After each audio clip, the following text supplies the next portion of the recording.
Hello, everyone. Welcome back to MLC Week. Thank you for joining us today as we continue this week's webinar series. Today's topic is engaging international, educational, and third-party partners. I'm joined today by my esteemed colleagues, Indi Chawla, Head of International Society Relations, Serona Elton, Head of Educational Partnerships, and Dae Bogan, Head of Third-Party Partnerships. We'll begin with an overview of the MLC, and then we will move on to panel discussions. And then we will finish with a Q&A period. So if you have questions, feel free to type them into the Q&A box at the bottom of the screen. So now let's move forward with the overview. The MLC was created pursuant to the Music Modernization Act of 2018. The act sought to address the failure of digital audio services to license and pay digital audio mechanical royalties to publishers and songwriters. The MLC will maintain a publicly available database that will link musical works to sound recordings. It will receive usage data and royalty dollars from the digital services, match those to works, and then pay its members being self-administered songwriters, ex-US collective management organizations, and music publishers and administrators. Next slide.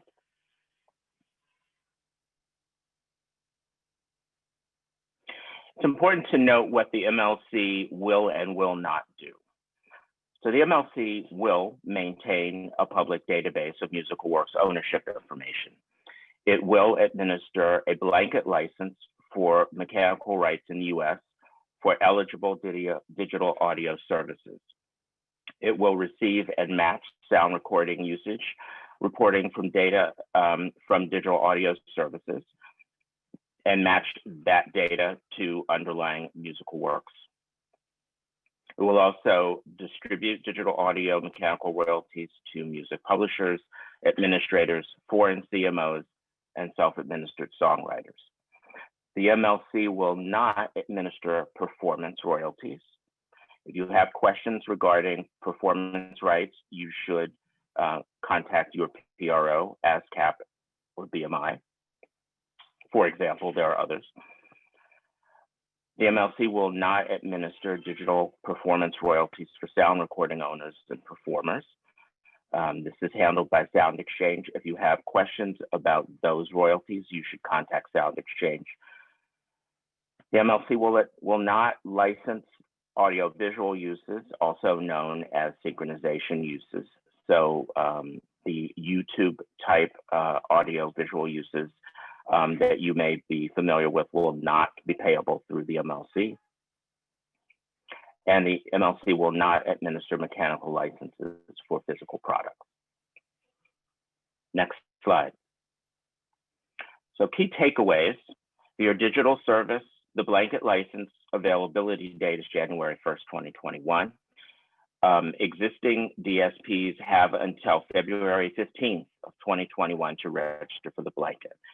So if you are a DSP and you would like to obtain the blanket license, please contact the MLC now.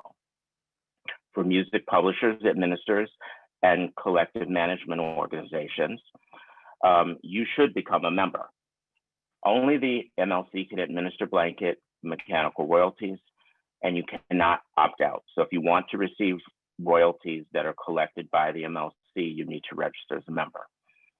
Once you become a member, it's very important that you check your data for accuracy and that it is also up to date. If you are a self-administered songwriter, you can become a member. It is important, though, if you have any questions regarding whether or not you have engaged third-party publishers or administrators to administer and collect for your works, it's very important that if you have any questions about that, to contact them first before you seek to join as a member. Once you do, it will also be important for you to check your data as well. And with that, let's jump back to our panel discussion. I'm going to start with Indi Chawla, who is head of International Society Relations. Indi is based in London, and she was responsible for coordinating international societies to maximize the collection of mechanical royalties by the MLC on behalf of international CMOs. Prior to joining the MLC, she consulted to ICE for the world's first integrated licensing processing hub, which is the world's first integrated licensing and processing hub, and worked on the company's new copyright platform, Cube. Prior to that, she was at Warner Chappell, where she ran the global copyright team. So Indi, can you tell us about international partnerships and the MLC and who can become a member and how it all works? Yes, absolutely. Thank you, Maurice, and thank you for that intro. So as Maurice mentioned, I'll be covering the topic of international partnerships. And more specifically, I wanted to talk about who needs to become a member, how do you become a member, and participating in the Data Quality Initiative. But before I do this, I thought it'd be important to explain a little bit about why the MLC is important outside the US. So as Maurice explained, anyone who is entitled to receive digital audio mechanical royalties from DSPs in the United States will need to become a member of the MLC. This is the first time there will be a CMO in the US operating a blanket license for mechanical royalties, and the MLC is the only organization that can do this.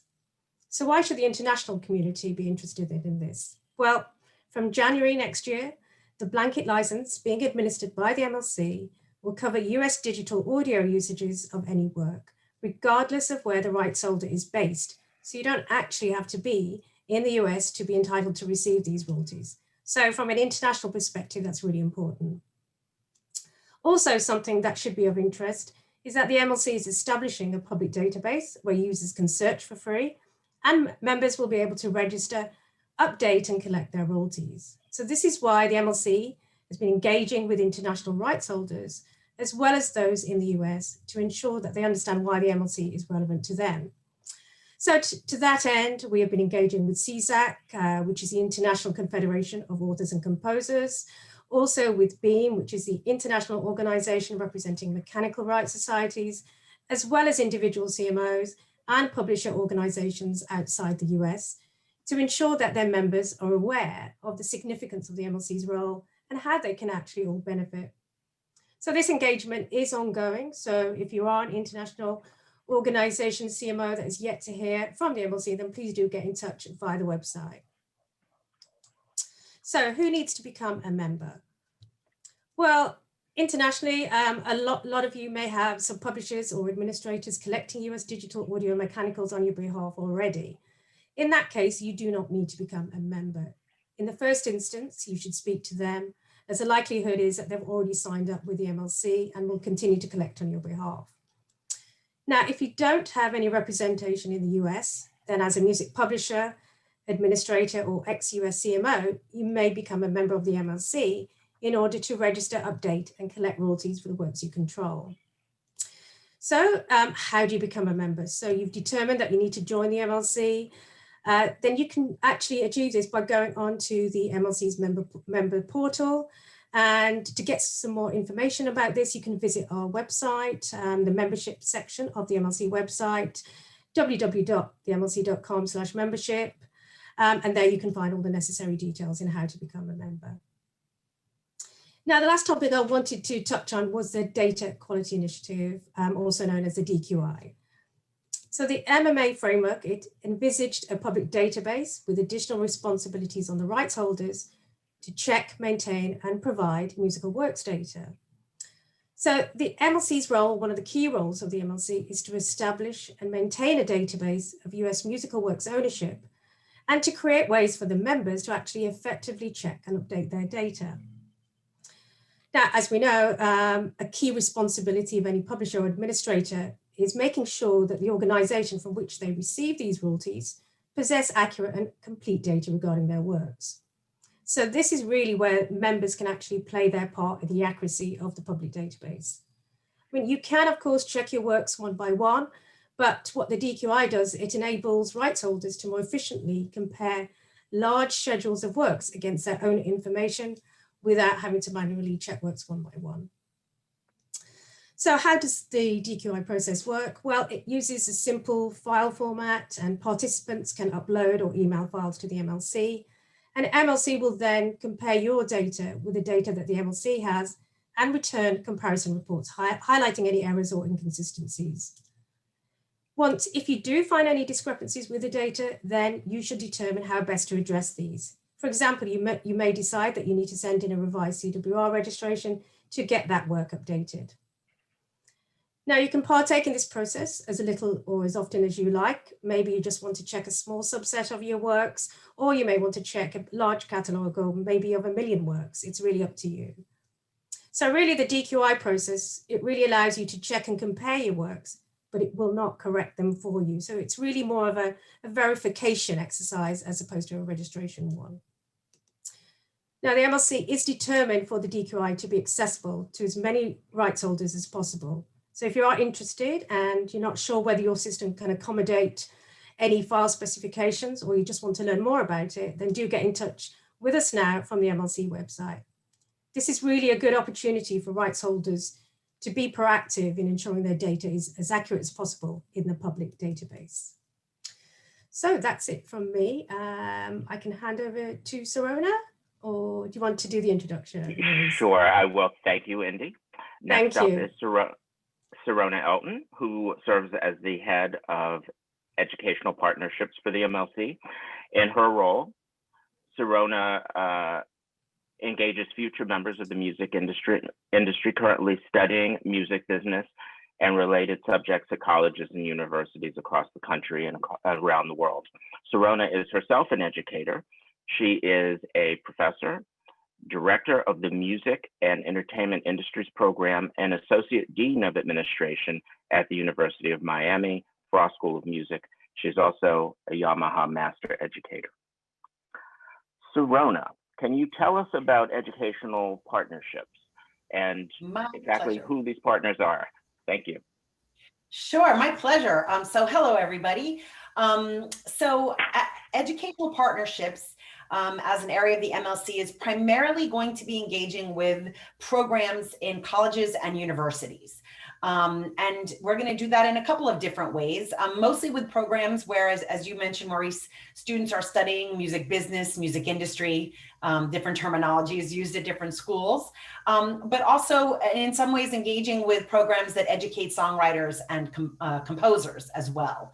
And so our goal overall is to make sure that the next generation of industry professionals have a good understanding of who we are and what we do. So, they're going to go on to work at music publishers, digital services, record companies, collective management organizations, and other types of companies in the industry. And if they learn about it in school and then go and work at those places, they can help us make sure that the professionals in those companies also have a really good understanding of who we are and what we do. So the primary way that we engage with these programs is by providing information and tools to the educators that are in the programs. That way they can incorporate information about the MLC into their classes. And so we're actually going to make an educator toolkit available starting this Friday. We're very excited about it. If you're an educator out there listening to this, keep an eye on our website. And that toolkit has a couple of different kinds of things in it. It includes a pre-recorded video. It's about 15 minutes long that you could show your students. It's a little heavier than the kind of stuff you might find on our social media, being 15 minutes long, and includes a little bit of copyright, a little bit of background. It also includes some PowerPoint slides that a professor could put their own skin on, if you will. They're sort of white label PowerPoint slides.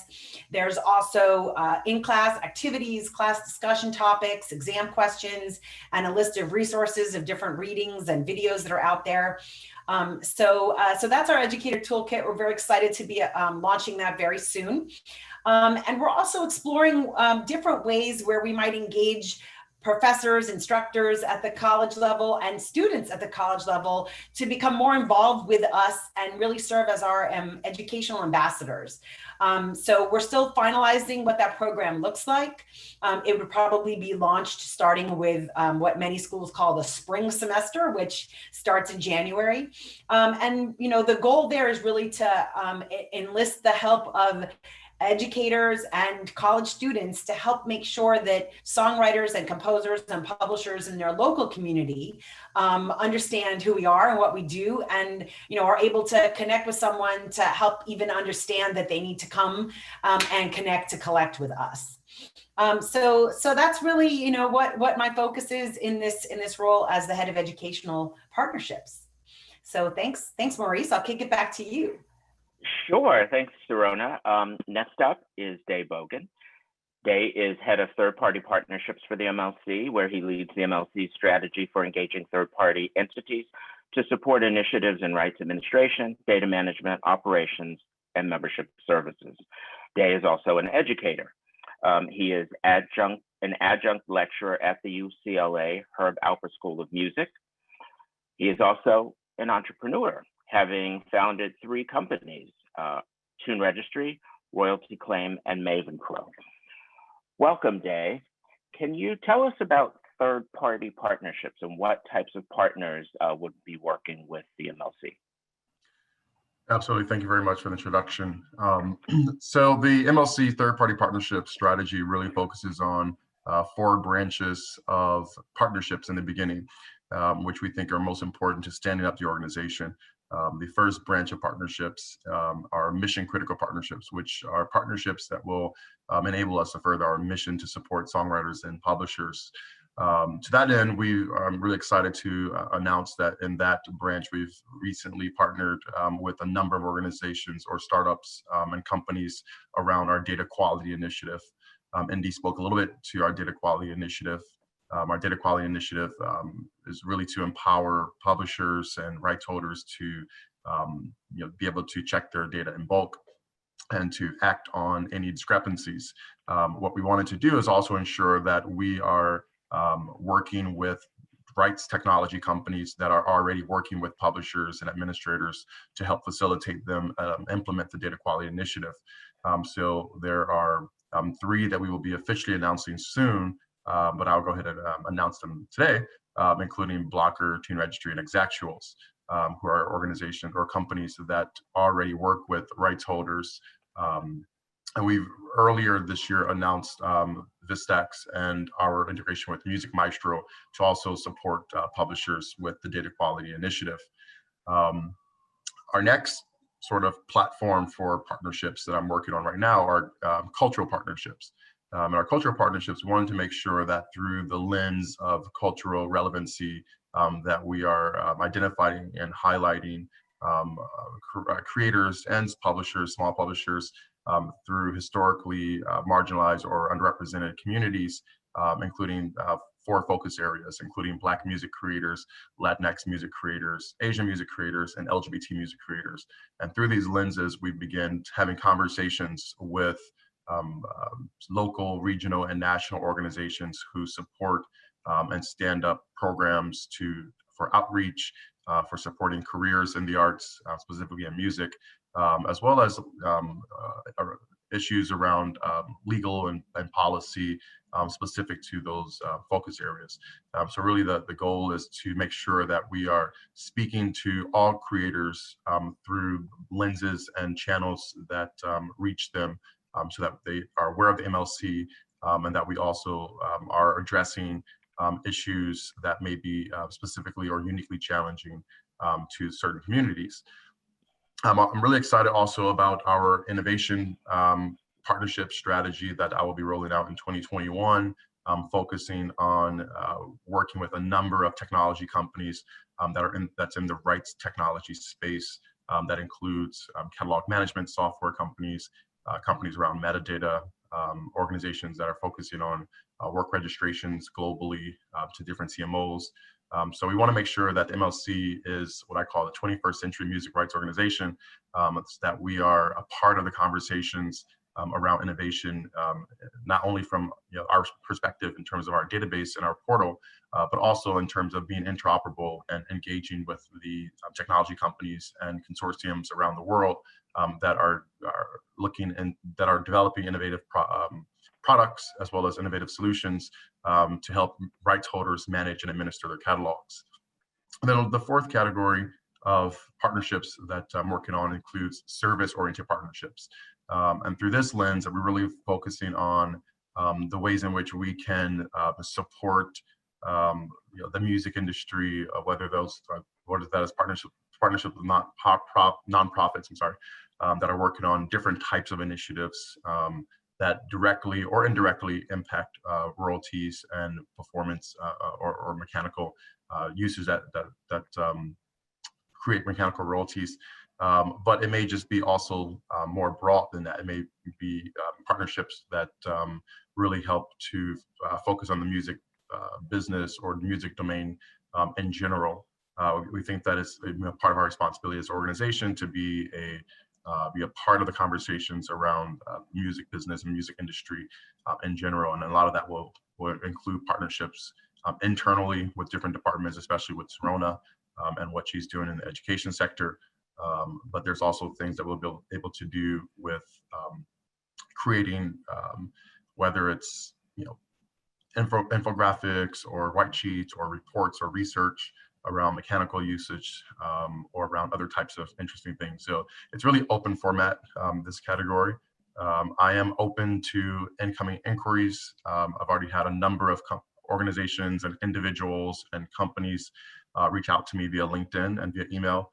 It's been really great to start filtering and funneling these opportunities and to figure out how the MLC should be working with different partners in the industry, not only again to further our mission to support songwriters and publishers around mechanical usage, digital and mechanical usage, but also to look at the broader music industry landscape in the United States and how we can be thought leaders as an organization. So that's what I've been working on. Thanks, Dae, and thanks to you all. I think we should now jump to Q&A. Looking at the Q&A box, it is somewhat shockingly empty, but we do have some advanced questions, and we'll start with those. First one is, are there any current challenges or barriers in building these partnerships and relationships? Who wants to take that? Or maybe you all have a comment. Well, I'll start. I think we all share challenges, but I think they're a little bit uniquely different since our focus and our lens is different. Whereas I think for Indi, it makes sense that organizations partner or become members of MLC with me, since I'm dealing externally with organizations or companies that are not rights holders. The challenge is really understanding where a potential partner fits our mission and our various initiatives that we're working on, as well as where it makes sense for us to support certain initiatives. So it's more about alignment between the MLC and third parties, making sure that just because there's something going on in the music industry doesn't necessarily mean we can or should support it. Especially right now with the focus being on just standing the organization up and getting our systems and running and getting members joining. So for me, it's really just about prioritizing and making sure that third parties are aligned with our priorities as we see them today. Indi, Serona, anything to add about challenges or barriers to establishing partnerships? From my side, I'd just like to say, as barriers, I don't think so. I think it's more about making sure that I can reach as many, international rights holders as possible. So it's that goal really, and the challenge is really just to make sure that we include as many organisations as we can and just expand that outreach as much as possible. So, but no challenges or barriers in that sense so far. So. And no real challenges or barriers in my area either. I think there's some interesting opportunities there for us to work with some of the other types of collective rights organizations in the U.S. Because as we've seen with many of these webinars, we we're very happy to help people understand that we're not a PRO, right? We're not a performance rights organization. We're not Sound Exchange. And so when we attack educating people about us, we always have to clarify those things. And so there may be opportunities for us to also work with other collective rights organizations in the way we partner with academic institutions to make sure that students understand about all of us and what we all do. So I think, there's a lot of great opportunities that I see, not really challenges or barriers. Right. So I think the next question may be for you as well, Serona. Are there any current plans to partner with local universities to promote educational efforts of the MLC? Now, I know that you spoke a lot about this. Is there anything that you'd like to add about this specific question? Well, I think that our intention is to partner with institutions all over the country. And that's whether, again, you have a music business program, you have a songwriting and composition program, or you're somebody that has a school where you think there's a lot of creative students there, but maybe you teach something totally different. So we want to engage with schools all over the place. There is no focus on the major music cities by any means. I think people come into this profession lots of ways. Some don't come through school, but where they are studying these kinds of topics, they study them, in all 50 states, in cities all over the place. And so we're looking to connect with educators at institutions all across the country, at the 2-year associate's degree, community college, right through 4-year degrees. Law schools have a lot of focus on music copyright, things like that. So there really are no limits on the kinds of institutions, academic institutions we want to engage with. The next question is a membership question. I am distributing a song written by a friend using CD Baby Regular, not Pro. Does she need to register her song with the MLC?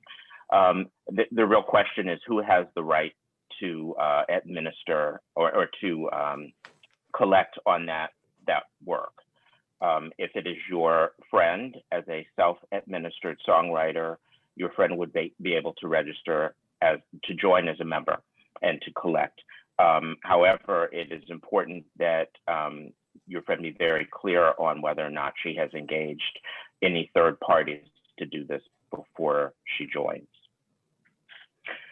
The next question is about sync licensing, which I think we touched on, but we get asked this question a lot. So I think it's just worth repeating that the MLC does not license and collect for sync licensing uses. Next question is for you, Indi. Which international organizations and territories does the MLC currently have agreements in place with providing metadata to? Okay, well, if I understand the question correctly, we have spoken with, we continue to do so actually with CZAC and BEAM, who represent a number of organizations outside the US, as well as publisher organizations, to make sure that they have the necessary information on who needs to join. So they need to convey that to themselves, but also members. I mean, actually many international rights holders do already have administrators in the US who are already a member of the MLC. So actually they don't need to join. So for those who don't have representation, they can actually join the MLC for free and are able to submit their data for registration. There are extensive terms of use that members can must agree in order to join the MLC. So it really depends. It's a global, membership. Anybody can join if they're entitled to receive those royalties, and it all depends who is entitled to receive the royalties in the US. The next question, which royalties will you be collecting globally? There's an example, but we don't really need to read the example. The MLC only collects royalties for digital audio mechanicals in the US. So we will not be collecting globally. All right, let's now turn our attention to some questions that have popped up in the Q&A box. And let's start at the top. Since international writers will be able to easily collect in the US, how can US writers collect with international CMOs? Will this expand to allow this? Indi, do you want to take that? Well, I'd just like to say that the MLC will only be, can only collect royalties for digital mechanical usage for the US. It cannot collect outside the US. So that's an important point to make. So it cannot represent members outside of the US. William has asked, would you like to go over the innovation projects Dae spoke about? Dae, do you have anything to add on that? No, the innovation sort of branch of third-party partnerships will kick off next year, so there's nothing really to discuss at this moment. But I will say that coming from the rights tech community, having developed rights tech startups, what was important to me in terms of partnering with various CMOs was to ensure that there were APIs in place that made that possible. So that will be something internally that I will be working towards, and I would obviously love to hear from the community any thoughts on the types of solutions and APIs so that the rights tech community would like to see from the MLC, so that again it aligns with what we think are the priorities here. Next question is from Gigi. What programs will be done to educate existing songwriters and publishers in their various communities, in addition to the work with educational institutions? I know that you addressed this, Serona. Do you have anything to add? Well, I would just say that this is one of those areas that has an overlap between what I do and what Dae does. We have already started engaging with different kinds of organizations like the Production Music Association and different songwriter associations. And so depending on the contacts that I have or Dae has and what exactly those organizations need from us to help get the word to their members, we're both engaging with them in different ways. So if there are organizations that want to engage with us, and I actually just posted an answer on this so you guys should be able to see it, and one of our folks will correct me if I'm wrong, there's an email address called marketinginfo marketinginfo@themlc.com. You could start with that as an organization that wants to engage with us, and then help get routed to the right person with internally. And we can get you materials. We could possibly arrange a guest speaker, different things like that. So there's a large list of organizations that we've been engaging with, and more on there that we're starting to reach out to. So it is a very broad net that we're casting out there, and much of it that's outside of academia goes through Dae, but he every so often I chip in and work with him on it. Dae, do you want to add anything to that? No, I think you covered it. I would just say that, and if you're an educational institution of any kind, you'll definitely reach out to Serona. There are two organizations right now that we're working with. For example, the House of Blues Music Forward Foundation, where I will be doing a workshop in December, specifically targeting young music creators, college age, high school age. We also have done a number of webinars and workshops with different, again, membership groups and organizations that, there's so many I can't even think of one to point out, to highlight. But I think that there's ebooks, there's white papers, there's articles, there's all types of educational material that in the very near future, we will start to figure out, what we need to write and develop. I think one educational resource is our help center, actually. I think, Serona, you've done a great job of integrating music domain knowledge into answering the types of questions that especially self-administered songwriters have in regards to the MLC, but also in regards to mechanical licensing in the United States in general.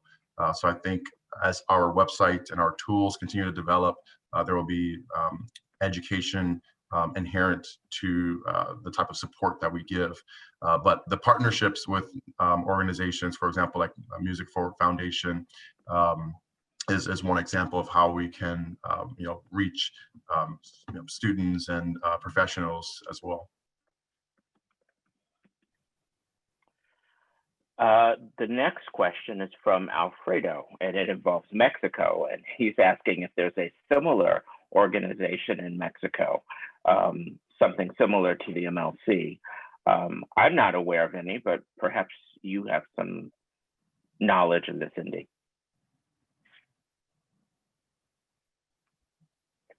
You're on mute. Let me unmute. Yes, I'm sure that there obviously are collection societies in Mexico, and they may do operate blanket licenses, so it's worth checking with your local societies there. Great. Next question looks like it's for you as well, from Emmanuel, who I believe knows you. In your discussion with CISAC and BEAM societies from around the world, are you discussing the possibility for non-US mechanical societies to upload their database into the MLCs, and will non-US rights holders be eligible for non-distributed royalties? Yes, well, non-US mechanical societies, with regards to data, we're obviously leveraging data from HFA, so the initial data set, but so we will have data there. Non-mechanical US societies, if affiliated, their works will be included in the MLC public database. With regards to rights holders outside the US, of course, they will be entitled to receive and claim unmatched if they are entitled to receive those royalties, those digital audio mechanical royalties from the US. So yes, if they're the rights holders for those works and entitled to receive the royalties, then yes. Next question is from Jonathan. How would it affect physical businesses? How would it affect digital businesses? Not completely sure what you mean, but I think that you mean digital versus physical licensing. And again, the MLC will collect digital audio mechanical royalties. It will not be involved in the licensing or collection for physical product mechanical royalties. I want to add to that a little bit, because I've been running these self-administered songwriter webinar, and this is a question I think that we should expand on a little bit. Again, the type of digital royalties, the digital audio mechanical royalties that we're collecting are limited to services that use our blanket license as well. So if they're using direct or what we call voluntary licenses, and then are not licensed by the MLC, then we may not be collecting those royalties, although we'll be collecting information. But I think it's also important to highlight that there are different types of use through which mechanical royalties are generated. And the types of use that we're licensing includes digital downloads as well as interactive streaming.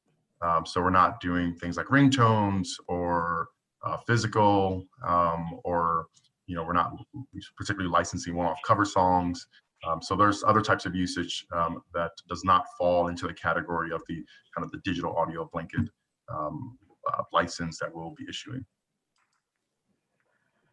The next question is from Lisa, and it's about DistroKid. Would it be considered a third party? If so, what is their part in association with the MLC? That's a great question. So I skipped over promotional partners, for which DistroKid is one, as well as CD Baby and a number of independent distributors like Symphonic Distribution and Repost and STEM. So there's a number of independent music distributors and aggregators who we've been in conversations with, I've been in conversations with, to help us reach their customers, to promote the MLC, as well as to educate the difference between being a self-administered songwriter and working with MLC, and being a self-published songwriter and hiring a publishing administrator like Songtrust, or working with CD Baby Pro or Centric or TuneCore Music Publishing. So kind of trying to navigate as a songwriter what it means to be self-published versus self-administered.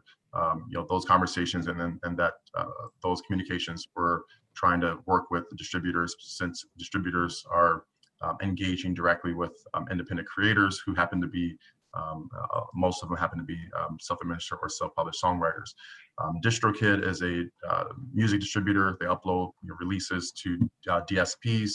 They are not a publishing administrator, so they do not handle the type of administration that would require them to be a member of MLC, which means that their customers may need to be a member of MLC. It just depends on what you're doing with your copyrights, if you're self-administering or if you've hired a third-party service to do administration for you. Serona, I see two questions here about educational materials and their availability from both Ricky and Maria Rita. Will they be available on the website? Right. So, so the answer to that is depends on which materials you mean. So materials that are in the educator toolkit will not just be available on the website. What will be there by the end of this week is a new section under our resource area about our educational partnerships. And there you can fill out a form to request access to the educator toolkit. And it will ask you to use your university.edu email address. So those materials are meant for use in the classroom. They're not meant for just general internet consumption. However, our website, we're continually adding educational materials to it that are available for anybody. And those are, you know, short videos, webinars like the one we're having today, FAQs, you know, we're continuing to grow the resources area of the website. And so all of that is available to everyone. The particular things like exam questions, for example, and the white label slides that are for educators to use will not be available broadly on the website, but they will be accessible to professors or instructors, lecturers, adjuncts, whatever title you go by, where you have a .edu email address. There was the other question that I saw in there about broad materials for classes. You know, it's true, it can be difficult to teach about the MLC without teaching about the broader rights spectrum, but we're not necessarily trying to create enough materials to support an entire copyright course. But so the materials will get you so far, and the video and the PowerPoints do start off with a little bit of understanding. You know, copyright has a number of exclusive rights, and a couple of them, you know, are involved with the MLC. And certainly, if we were able to get to a point of scheduling guest speaker session, one of us might be able to cover a bit more than that. But as members of the MLC or as employees of the MLC, we have a particular focus. And so we're not trying to educate everybody about the entire industry, but realize that in order for what we do to fall into context, it needs to be a certain level of understanding how rights are handled and different parties involved in them does have to be included in the conversation. And Michelle has asked, let's see, I give a 20-week music licensing course, I think she means to say, but it is independent, no.edu email. Will educators like me be able to receive the educator toolkit? Probably, yes. We just need to know a little bit more about what your course is in terms of how is it offered and who do you offer it to? And so what I would say is, in the form, it'll ask you to use your .edu email address. If you don't have one, just use the one that you do use professionally. And then I'm going to end up being in touch with you anyway, and we can talk through what that looks like. So the general answer is probably. Great. Let's jump back to the top. There's a question from Nicole. Are there specific research questions that seem a particular priority or interest? I think we need more information. I'm not sure exactly who that question is addressed to. So Nicole, if you are still on the webinar, please shoot us another question with a little more detail on what you are asking for. Will asks, I am curious to hear more about outreach to LGBTQ communities and songwriters if there is time. I'm glad to hear that the MLC is thinking about how to interact with, educate, and empower a variety of undeserved constituencies. Great question. Dae, do you want to take that one?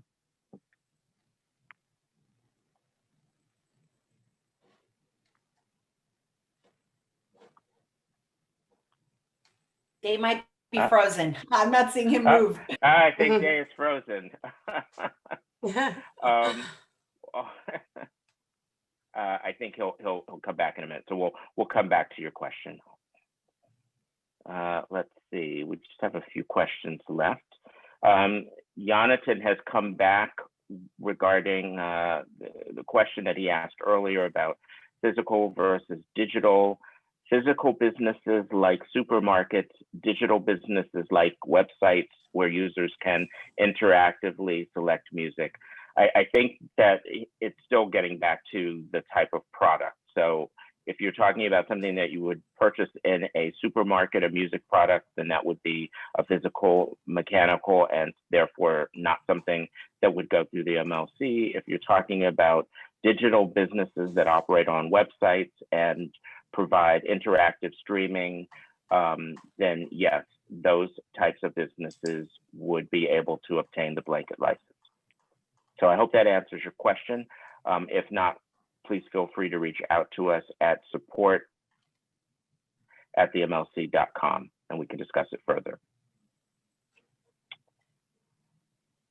Let's see. Michelle has asked a question that has some complexity to it regarding Amazon. Michelle, I think that that's something we could probably deal with or discuss further offline so that we understand a little bit more about what you're referring to. So if you could reach out to support@themlc.com, we'd be happy to discuss it further. Maurice, can I add something? Oh, absolutely, absolutely. Because I think a little bit of the nature of her question made me think of something that came up in a webinar earlier this week. I think what would be helpful for people to understand is that there are companies out there that operate multiple kinds of services. So for example, Pandora, a lot of us first became familiar with Pandora because of its non-interactive digital radio style service. But since then, they've added a variety of other kinds of services. And so it gets difficult to say if a company needs a certain type of license or not. It's not necessarily about the company who might operate a video service and an audio service, an interactive service, a non-interactive service. It really comes down to the service that they're operating, whether that service needs a license.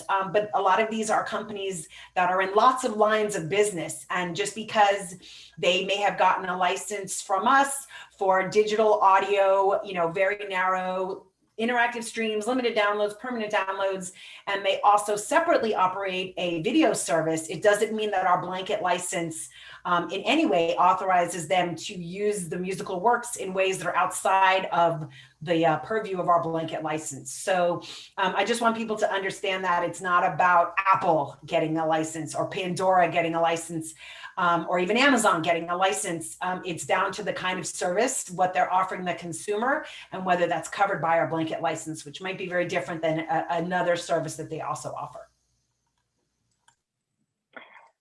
Thanks, Serona. Dae, we have you back? Yeah, I'm back. Oh, okay, great. We had a question from William. I'm curious to hear more about our outreach to the LGBT community and songwriters. Can you comment a little more on that? Sure. The Cultural Partnerships is sort of the platform through which I am developing partnerships with, again, individual companies, group organizations, nonprofits. The LGBT music creators is one of the 4 focuses. There's also the Black music creators, Latinx music creators, and Asian music creators. But through LGBT music creators, there are pride organizations across the country. There are specifically LGBT music or LGBT music creator groups that I'm talking to. We haven't announced anything yet, so I can't really name names, but there are a number of management companies that represent songwriters who sort of focus in just certain communities.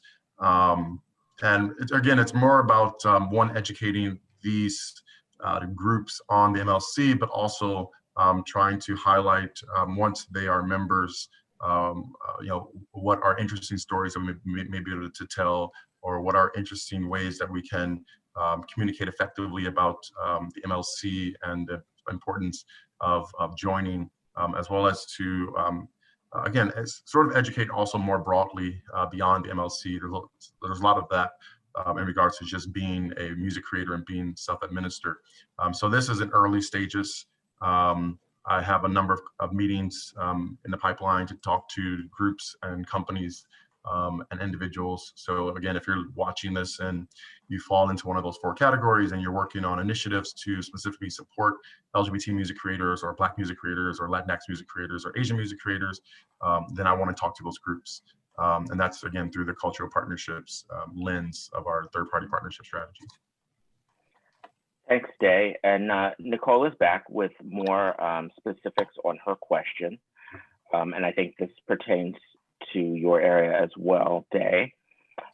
You mentioned interest in the future around partnering on research, and I was wondering if there are specific research questions that you anticipate wanting to answer or explore from the MLC perspective. Yes, actually, I think that internally we have I think some gray area issues that we're exploring that doesn't necessarily fall in the purview of the license or what we're charged with as an organization, but it does fall within the world of mechanical licensing in the United States. And this, so there's certain issues around mechanical licensing that the MMA did not update or potentially may have created or may have highlighted some gaps that we as an organization may be involved in those conversations, but we're not responsible for necessarily fixing, because again, it doesn't fall within the scope of Title I of MMA. And then there's other sort of innovation opportunities or innovation I think initiatives that are happening right now in this country and around the world that we want to participate in around metadata. With SONA, there's a whole, SONA is the Songwriters of North America organization.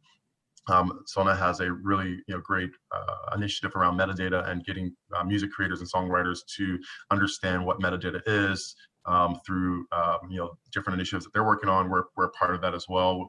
I will be speaking towards that. DDEX has something that they're working on around credits and creators, and again, I'm participating in that. So there's a lot of different initiatives that we're not necessarily creating at the MLC, but we are supporting either as providing insight or providing our individual expertise, Serona or myself or Maurice, as individuals who worked in the music industry for a period of time who understands this landscape. So it's very broad in terms of third-party partnerships, because we are working with initiatives that are created by third parties, as opposed to necessarily, all the initiatives are not necessarily coming from the MLC. Serona, we have a follow-up to your response regarding the blanket license in Pandora, Amazon. Do you have anything to add? Yeah, so the question was just asking, how could a songwriter monitor the different kinds of licenses the service has to have? And, that's a great question, not an easy question to answer. And certainly, I don't feel like I'm in a position to give a songwriter broad advice about how to monitor all of their rights across the industry. There's some great, that's a great question for a songwriter association, frankly. But I think, as a songwriter, you want to pay attention to all the places your music is being used and ask how did they obtain the rights to do that? And so, understanding that a download service, an interactive streaming service, those have to have a compulsory mechanical, understanding what a public performance license is, and how is it that your song is on FM radio?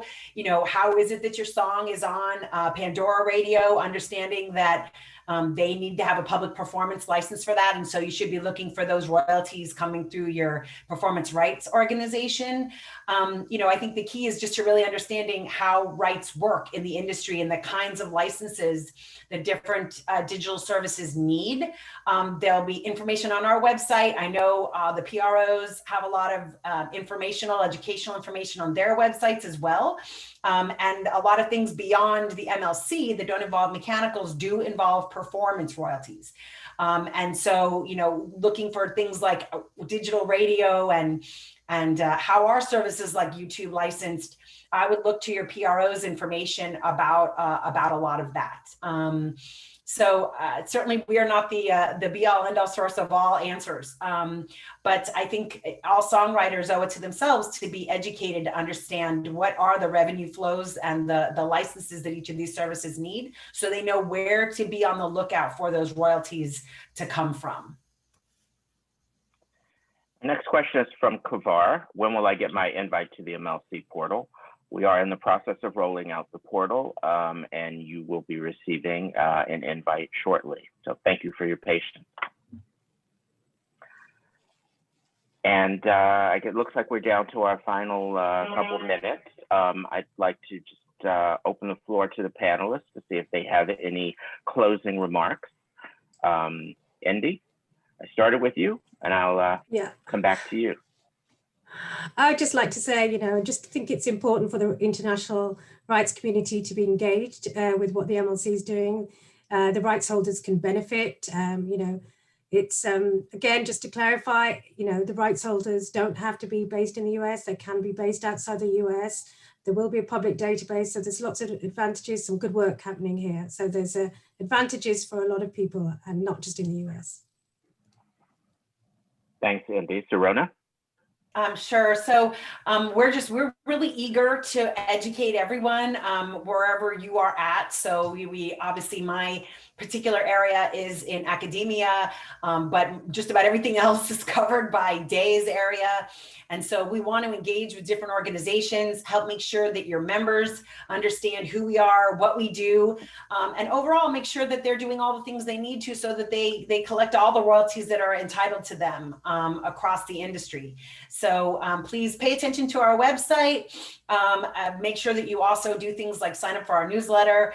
And as we continue to put more materials on the website, answer more frequently asked questions we're getting, put up more videos, we're going to continue to grow our educational materials and connections with people so that you can all make sure that you're connecting with us in a way that really gets you paid.